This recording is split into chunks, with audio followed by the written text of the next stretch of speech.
Hello नमस्कार, स्वागत है आप सबका आपके अपने उत्कर्ष यूट्यूब चैनल पर। जनगणना 2027 जो कि देश की पहली डिजिटल जनगणना है, जिसके अंदर आप स्वयं अपनी गणना कर सकते हो, मतलब अपने डाटा यहाँ पे अपलोड कर सकते हो और उसके बाद में जब ऑफलाइन आपका वेरिफिकेशन होगा तो आप उनको साझा करके और आप देश की इस डिजिटल जनगणना के अंदर अपनी भागीदारी निभा सकते हो। तो कैसी होगी डिजिटल जनगणना, उसको लेकर के चर्चा होने वाली है। इसके अलावा कौन कौन सी बातें आपको यहाँ पे ध्यान रखनी वाली हैं, क्योंकि यदि ये जनगणना जो है ऑनलाइन जनगणना है, इसके अंदर स्वयं को गणना करनी है, यहाँ पे फ्रॉड होने के भी चांसेस है। तो कैसी ऐसी कौन कौन सी परिस्थितियां बन सकती है जहां पर आपके साथ डिजिटल फ्रॉड हो सकता है, उनसे कैसे बचाव करना और क्या है इसकी पूरी प्रक्रिया, ये हम लोग जानने वाले हैं आज के सेशन के अंदर। क्योंकि यही जनगणना का जो दौर होगा, ये आपको अपने आप को सरकार की इस जनगणना के अंदर भागीदारी में आपको रिप्रेजेंट करेगा, और ताकि सरकार या देश की सरकार जो है वो आपके अकॉर्डिंग कानून नियम और या सुविधाओं का विकास कर सके। और उसके साथ साथ ये आपको ये भी अवेयर करती है कि इस दौर के अंदर ये चीजें आपको ध्यान में रखनी। तो चलो करते हैं सेशन की शुरुआत। जी हाँ, डिजिटल जनगणना 2027 स्मार्ट सिटीजन गाइड की बात करें, बेसिकली जो जनगणना है पूरी की पूरी डिजिटल है, अर्थात ऑनलाइन है। और इस ऑनलाइन जनगणना के दौरान हमारे यहाँ पर स्मार्ट सिटीजन गाइड की बात की गई, अर्थात एक व्यक्ति को कौन कौन सी बातें ध्यान में रखनी है ताकि आपके पास किसी भी प्रकार का कोई फ्रॉड होने के चांस न रहे। जी हाँ, ये यहाँ से आ जाता है।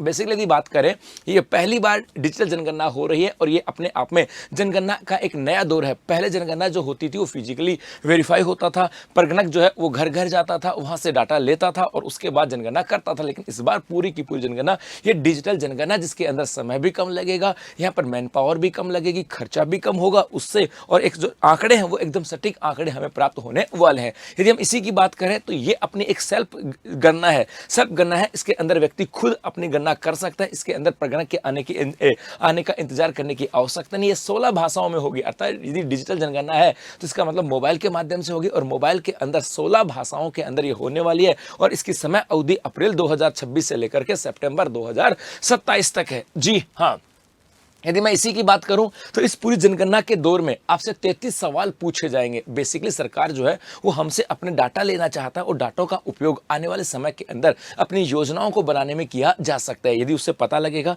कि कितने लोगों के पास कच्चा घर है, कितने लोगों के पास पक्का घर है, कितने लोगों के पास एक्स्ट्रा लग्जरी फैसिलिटीज है, किसके पास नहीं है, कितने देश के अंदर कितनी गाड़ियां हैं, ताकि उसके अकॉर्डिंग आने वाले समय के अंदर इंफ्रास्ट्रक्चर को सुधारा जा सके और सरकार अपनी नई पॉलिसी को क्रियान्वयन कर सके। तो यहाँ पर 33 सवाल पूछे जाएंगे और सरकार को जानना क्या, जैसे मकान और बुनियादी जानकारी की बात करें तो यहाँ पर परिवार के सदस्यों की संख्या, कितने लोग यहाँ पे रहते हैं, मकान का स्ट्रक्चर कैसा है, कच्चा है कि पक्का है, इसके अलावा मालिकाना हक किसका है, आप रेंट पे रहते हो कि खुद का है, कोई पता तो लगे कि कितने लोगों के पास खुद का मकान है, कितने लोग रेंट पे रहते हैं। इसके अलावा सरकारी सुविधाएं, आपके यहाँ पे पीने का पानी हैंडपंप है या नल है, या शौचालय है कि नहीं है, सेफ्टी टैंक है कि नहीं है, बिजली और एलपीजी का गैस कनेक्शन है कि नहीं है। क्योंकि इसी से पता लगता है सरकार को कि बेसिकली चल का रहा है, कि यहाँ से जनगणना जो होगी उसमें पता लग जाएगा भाई अभी भी आज भी लोग एलपीजी कनेक्शन से दूर है या नहीं है, सबके पास पहुंच गया, आज भी सबके घरों में बिजली का कनेक्शन है या नहीं है। इससे बुनियादी जो स्ट्रक्चर होता है उसको बेहतर बनाया जा सकता है। यदि जनगणना के बाद में खबर आए, एक रिपोर्ट आए कि भाई इतने लोगों के पास आज भी बिजली का कनेक्शन नहीं है, तो सरकार वहां तक पहुंच करके काम कर सकती है। इसलिए जानना चाहते हैं इसका लाइफस्टाइल और एसेट्स की बात करें कि भाई वाहन है कि नहीं, साइकिल है कि टू व्हील है कि कार है, या आपके पास टीवी इंटरनेट लैपटॉप है कि नहीं है, या आपके पास आप कौन सी चीजें खाते हो। तो सरकार 33% पूछेगी, जिससे आपकी पूरी डिटेल सरकार के पास आ जाएगी और उसी के अकॉर्डिंग नई पॉलिसी का निर्माण सरकार के द्वारा किया जाता है। अब यहां से आता है कि सर राजस्थान के ब्लूप्रिंट की बात करें कि यहां पर कुछ महत्वपूर्ण तिथियां हैं। राजस्थान की बात करें तो राजस्थान के लिए कुछ ब्लूप्रिंट है और कुछ महत्वपूर्ण तथ्य है और डीएम की सलाह है। बेसिकली राजस्थान के अंदर जो डिजिटल जनगणना है इसको लेकर के कुछ महत्वपूर्ण तिथियां हैं। पहला यहां से है कि फेज 1 की बात करें, इसके अंदर पूरा ऑनलाइन होगा और व्यक्ति खुद अपनी स्व गणना कर सकता है, और यह दौर होगा 1 मई से लेकर के 15 मई तक, अर्थात 1 मई से लेकर के 15 मई तक आप स्वयं अपनी गणना कर सकते हो इसके मोबाइल पोर्टल पे जा करके। उसके बाद में सेकंड फेज आएगा, और सेकंड फेज के अंदर होगा पूरा ऑफलाइन, जहां पर एक जनगणना का प्रगणक जो होगा, जो जनगणना करने वाला अधिकारी जो होगा, वो फिजिकल रूप से अपने घर पे आने वाला है। तो 2 मोड यहां पर होने वाले, 1 से लेकर के 15 मई तक पूरा का पूरा ऑनलाइन मोड है, और 16 मई से लेकर के 14 जून तक प्रगणक अपने घर पे आकर के जनगणना कर सकता है। ये यहां से आता है। इसके अलावा यहाँ पे डीएम की कुछ सलाह दी गई थी और कहा गया था कि हो सकता आज भी बहुत सारे गांव ऐसे हो सकते हैं जहां पर नेटवर्क की सुविधा बेहतर नहीं है। तो आप लोग अपने आसपास के किसी शहर में जाकर के या ऐसे स्थान पे जाकर के जहां पे नेटवर्क है, वहां पे जाकर के भी आप अपने जो घर है उसको लोकेशन पिन करके और उसके अनुसार आप काम कर सकते हो। ये क्यों किया गया? बेसिकली क्योंकि आपकी लोकेशन भी जाननी है। यहाँ पर ऑनलाइन गणना है और ऑनलाइन गणना में लोकेशन को ट्रेस किया जाएगा। तो इसका मतलब है आपकी लोकेशन कहाँ होगी, तो आप पोर्टल के ऊपर अपने लोकेशन को पिन कर लो, उसके बाद ऑनलाइन जाकर के इस पर काम करोगे तो वो वहाँ पर काम करना प्रारंभ कर देगा। जी हाँ, अब यहाँ से आता है कि सर ये 100 गणना कैसे होगी। जब मैंने यहाँ पर कहा कि 1 से लेकर के और 15 मई तक हम लोग स्वयं गणना कर सकते हैं, मतलब अपने डाटा स्वयं अपलोड कर सकते हैं, अपने बारे में जानकारी स्वयं जो है सरकार को बता सकते हैं। तो होगी कैसे, तो सबसे पहले आपके यहाँ पर पोर्टल के ऊपर लॉगिन करना होगा। सबसे पहले जो पोर्टल है उसके ऊपर लॉगिन करना होगा, उसके बाद में उसके ऊपर लोकेशन पिन करनी होगी। लोकेशन पिन का मतलब मैं कहाँ पर बैठा हूँ, मतलब एक जैसे पोर्टल पे लॉगिन करोगे वहाँ पर एक लिंक आएगा पिन, लोकेशन पिन का। तो हम जहाँ पर हैं उसकी लोकेशन को हमें ट्रेस करना होगा कि हम यहाँ से हैं। उसके बाद में हमारे मकान की जानकारी देनी होगी, परिवार की जानकारी देनी है, सुविधाओं की जानकारी देनी है, और उसके बाद में यहाँ पर हमारा एक SEID जनरेट होगा। SEID जनरेट हो जाएगा और उस जैसे ही SEID जनरेट हो जाएगा इसका मतलब हम लोगों ने हमारी 100 गणना में फॉर्म को कंप्लीट कर दिया गया। बेसिकली क्या कहा गया, अब आता है गुरुजी लॉगिन कौन सा है, पोर्टल कौन सा है। तो पहला स्टेप है हमारा सुरक्षित लॉगिन की बात करें तो केवल आधिकारिक वेबसाइट SE-census.gov.in के ऊपर ही आपको जाना है। अर्थात जैसे आप गूगल बाबा पे लिखोगे se.census.gov.in की बात करें और उसके बाद में जब इस पर क्लिक करोगे तो आप अपने परिवार के मुखिया का नाम और मोबाइल का नंबर दर्ज कर देना है उसी पोर्टल पर जाकर के। उसके बाद आपके पास एक OTP आएगा उस मोबाइल नंबर पे। जैसे आप OTP उस पर क्लिक डालोगे वो आपको वेरीफाई हो जाएगा कि इस पोर्टल के ऊपर। उसके बाद आपके पास लोकेशन आएगी, मैप पिनिंग आएगा, लोकेशन की बात आएगी। उस लोकेशन में हम जहां पर हैं हमारे घर के ऊपर जाकर के पिन करना होगा, अर्थात अपनी भाषा वहां पर हिंदी और अंग्रेजी के अंदर जाकर के और हमें हमारी लोकेशन को क्या करना होगा, वहां पर पिन करना होगा। जी हाँ जी, लोकेशन को जूम, मैप को जूम करना और अपने घर की सटीक लोकेशन पर रेड पिन लगाएं। जैसे जाएगा ना, हम लोग गूगल मैप देखोगे ना आप तो वहाँ पे ये आएगा। उसके बाद उस गूगल मैप को जूम करते जाना, जूम कर जाना, हमें हमारे गांव में हमारा घर दिखेगा, उस घर के ऊपर क्लिक करना है। जैसे घर पे क्लिक करोगे एक ऐसा रेड मार्क अपने घर के ऊपर आ जाएगा। इसका मतलब ये इस घर की 100 गणना हो रही है, ये डिटेल सरकार के पास आ जाएगी। जी हाँ, उसके बाद में स्टेप 3 की बात करें, हमारा मकान कैसा है, छत, दीवार और फर्श किस मेटल से बनी है, पक्की ईंटों से है, सीमेंट से है, घास फूस है, घर में कमरों की संख्या कितनी है, मकान किसका है, रेंट पे है, किराए पे है, सब यहाँ पर पता लग जाएगा, या खुद का है, सब पता लग जाएगा। उसके बाद परिवार के बारे में है, फिर यहाँ पर परिवार में सदस्यों की संख्या कितनी है, विवाहित दंपति कितने हैं, ड्रॉप डाउन लिस्ट में आगे से जाति की बात करें, यहाँ पर आपके SC में हो कि ST में हो कि OBC में हो कि जनरल में हो, जाति का भी चयन आपको यहाँ पर किया जाएगा।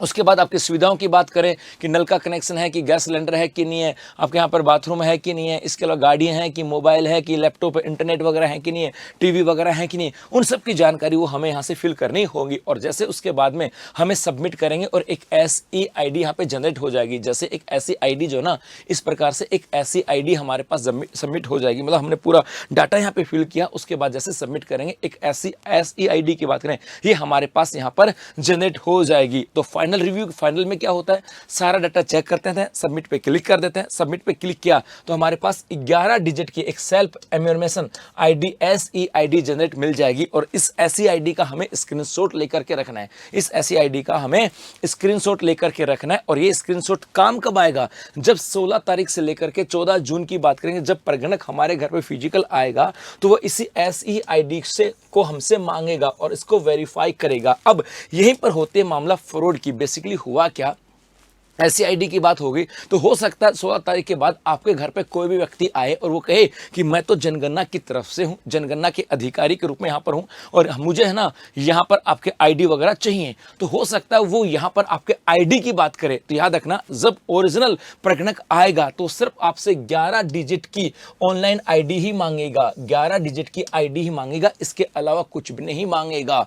वो आपसे परिवार और मकान से जुड़े बेसिक सवाल पूछ सकता है, ना वो आपसे कोई पैसा मांगेगा, ना आपसे कोई OTP मांगेगा और ना ही कोई डॉक्यूमेंट्स। ना वो कहेगा कि आपका भैया मैं आपके मोबाइल पे OTP आएगा वो दे दो, वो देने की जरूरत नहीं है। आपके कोई डॉक्यूमेंट्स, आधार कार्ड, पैन कार्ड, वो भी नहीं मांगेगा। सिर्फ वो 11 नंबर की SEID ही मांगेगा, इसके अलावा कुछ भी नहीं। इसका पूछ सकता है अच्छा घर तुम्हारा क्या, बहुत बढ़िया जी, अच्छा घर है, इससे ज्यादा कुछ भी नहीं करेगा। यहाँ से यदि कोई फ्रॉड व्यक्ति आता है तो हो सकता है वो आपके बैंक अकाउंट कि हाँ बैंक अकाउंट डिटेल दो, ATM पिन, क्रेडिट कार्ड मांगे, इसका मतलब वो फर्जी है। आपके मोबाइल नंबर पर आया कोई भी OTP मांगता मांगता है, इसका मतलब मान लेना फर्जी है। ध्यान रखना, यदि इस जनगणना के दौर में यदि आपसे कोई भी आपका ओटीपी मांगता है तो फर्जी काम हो रहा है। आपके ओरिजिनल डॉक्यूमेंट्स या उसकी फोटोकॉपी मांगे, आधार कार्ड, पैन कार्ड वगैरह मांगे तो वो भी एकदम फर्जी है। या वेरिफिकेशन चार्ज के नाम पर भाई आपका वेरिफिकेशन हो जाएगा, वेरिफिकेशन नहीं होगा 100 रुपये लगेंगे, 200 रुपये लगेंगे, इसका मतलब फर्जी है। और घर के अंदर घुसने की जिद करे, इसका मतलब फर्जी है। तथा सीधा कहानी है कि व्यक्ति आएगा दरवाजे पे, भैया आपकी ऐसी आईडी के 11 नंबर चाहिए,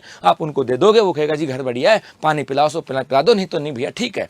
इतनी सी बात करें, इससे ज्यादा उसको कोई मतलब नहीं, ऐसी आईडी लेगा और अपना चला जाएगा। इसके अलावा यदि वो आपसे आपके मोबाइल नंबर के ऊपर आए हुए ओटीपी को मांगता है, आपके आधार कार्ड मांगता है, पैन कार्ड मांगता है, कुछ और भी चीज मांगता है, इसका मतलब वो आपके साथ फर्जी है और वो आपके साथ फ्रॉड कर सकता है। तो इसीलिए ये पूरी कहानी यहाँ पर आपको बताई जा रही है कि आपको सिर्फ क्या करना है, जो SC-census.gov.in के ऊपर जाकर के लॉगिन करना है, अपनी डिटेल्स सबमिट करनी है और वहां पे सबमिट करने के बाद ऐसी आईडी को रखना है। और जब 16 तारीख के बाद फिजिकली जब प्रगणक आपके यहाँ पर आए तो उसको आईडी दे देना। इसके अलावा कुछ भी नहीं यहाँ से आता है। साइबर स्कैम कैसे काम करते हैं, बेसिकली यदि वो आपके ऊपर व्हाट्सएप के ऊपर अफवाह दे देंगे होंगे कि भैया वो आए तो मतलब आपके पास व्हाट्सएप दे देंगे, व्हाट्सएप मैसेज कर देंगे कि ऐसा है, यदि ये नहीं करोगे तो आपकी जनगणना नहीं होगी या सरकार के द्वारा दी गई किसी भी सुविधा का आपको लाभ नहीं दिया जाएगा, या आपको कोई लिंक दे देंगे, इस लिंक पे क्लिक करो आपकी जनगणना स्वतः हो जाएगी, या कोई फर्जी ऐप दे देंगे, इस ऐप के ऊपर जाकर के आप गणना करो। तो आपको सिर्फ अपना ऑफिशियल जो पोर्टल है उसी पे जाकर के यहाँ पर सब जनगणना करनी है। जनगणना सुरक्षा के 3 गोल्डन रूल्स की बात करें,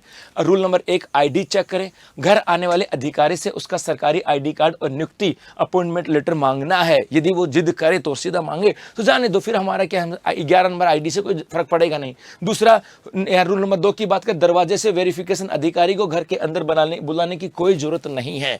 अधिकारी को यदि आपका नोन है, सपोज करो कोई अधिकारी है वो आपका नोन है तो अलग बात है, यदि आपका नोन नहीं है तो घर पे बुलाने की जरूरत नहीं है, क्योंकि हो सकता है ऐसी स्थिति भी हो कि वो आपको जनगणना का अधिकारी बता करके घर पे आ जाए और आपके साथ लूटपाट या मारपीट की घटना भी कर सकता है। तो घर अधिकारी को घर बुलाने की कोई जरूरत नहीं है, आप गेट के पास खड़े होकर की सारी जानकारी दे सकते हो, 11 नंबर की आईडी दे सकते हो। हाँ, नोन है तो बात अलग है, वो आपकी लुकआउट है कि आपको क्या करना है, अदरवाइज बुलाने की आवश्यकता नहीं है। और फ्रॉड रिपोर्ट करें, यदि कोई जल्दबाजी, जबरदस्ती ओटीपी, बैंक डिटेल्स या पैसे मांगे तो तुरंत नेशनल साइबर क्राइम हेल्पलाइन 1930 पर आपको कॉल करके बताना है। जी हाँ, और यही आपको बचाव कर सकती है। इसके बाद स्मार्ट सिटीजन चेकलिस्ट की बात करें तो एक सही स्मार्ट व्यक्ति कौन है, जो सौगणना पूरी की हो, आधिकारिक पोर्टल पर जाकर के, ये आपके SC-census.gov.in पर, इसके ऊपर जाकर के आपको अपनी सौगणना पूरी करनी है, ये स्मार्ट सिटीजन है। उसके बाद आईडी सुरक्षित है, यहां पर आप 11 डिजिट की जो ऐसी आईडी है स्क्रीनशॉट रख करके मोबाइल में रख लो, ये किसी को भी दे दो, कोई फर्क नहीं पड़ने वाला। और उसके बाद आपको किसी को भी, आपको बैंक,